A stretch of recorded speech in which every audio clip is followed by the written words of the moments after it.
One other very handy use of the sum and difference identities is to prove the cofunction identities, which I mentioned at the start of when we were talking about identities as being additional identities having to do with how sine and cosine, tangent and cotangent, secant and cosecant are cofunctions and what that means. But I think it's a little bit easier to understand as by using a sum identity.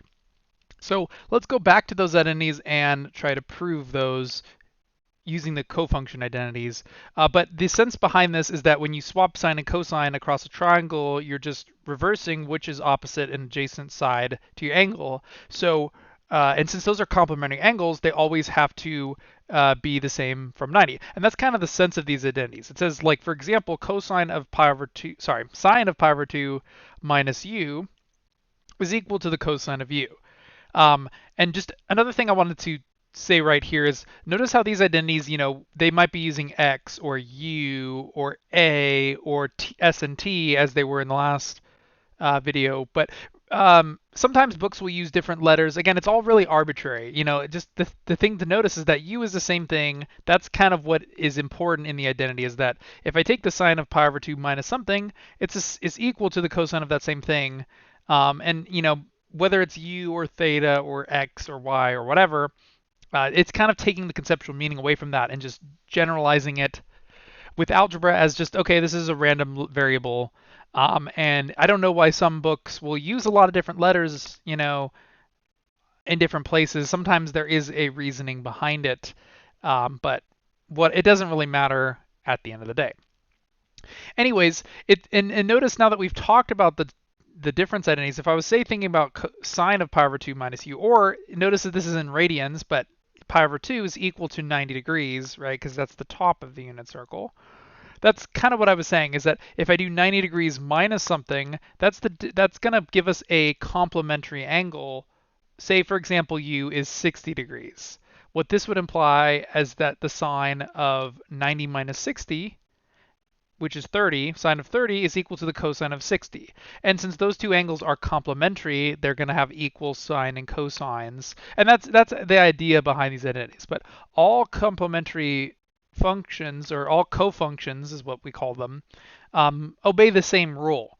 And it's actually very easy to prove using the addition and subtraction formula. So since we already know that these are true, as we're in the last couple videos, that's a much simpler way of actually proving these identities. So let's go ahead and do that. So what the next example says is prove the following identity. Cosine of pi over 2 minus a is equal to the sine of a. And the same would apply towards any cofunction. But basically where I could start is for the cofunction identity of cosine. Sorry, I want to start with the difference identity for cosine, because I have cosine of this minus this.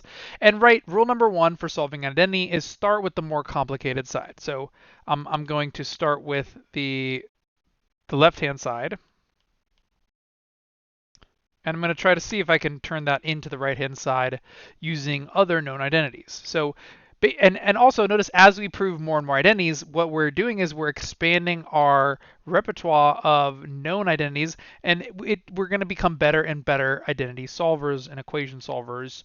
And that's kind of the goal of these chapters, is to experience the different identities and see why they are useful. But basically, cosine difference identity is cosine of the first, cosine of the second, plus sine of the first, sine of the second. So we could apply that. That would be cosine of s times the cosine of t plus the sine of s times the sine of t. And again, we don't need to replicate the negative since that was taken into account because it was a difference. So step 1, start with the more complicated side. Step 2, apply the sum or difference identity.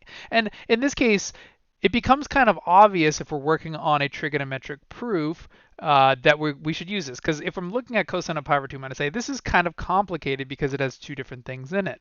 And a way to, well, it sort of makes it look more complicated to apply the identity, but really we're simplifying the input, because this input is way more complicated than individualized inputs. And if we break it down, well, what's nice is that we know, well, what's the cosine of pi over 2 and what is the sine of pi over 2 from our unit circle. So since on the unit circle, pi over 2 is at the top of there, Cosine is the x value, which is 0. Sine is the y value, which is 1.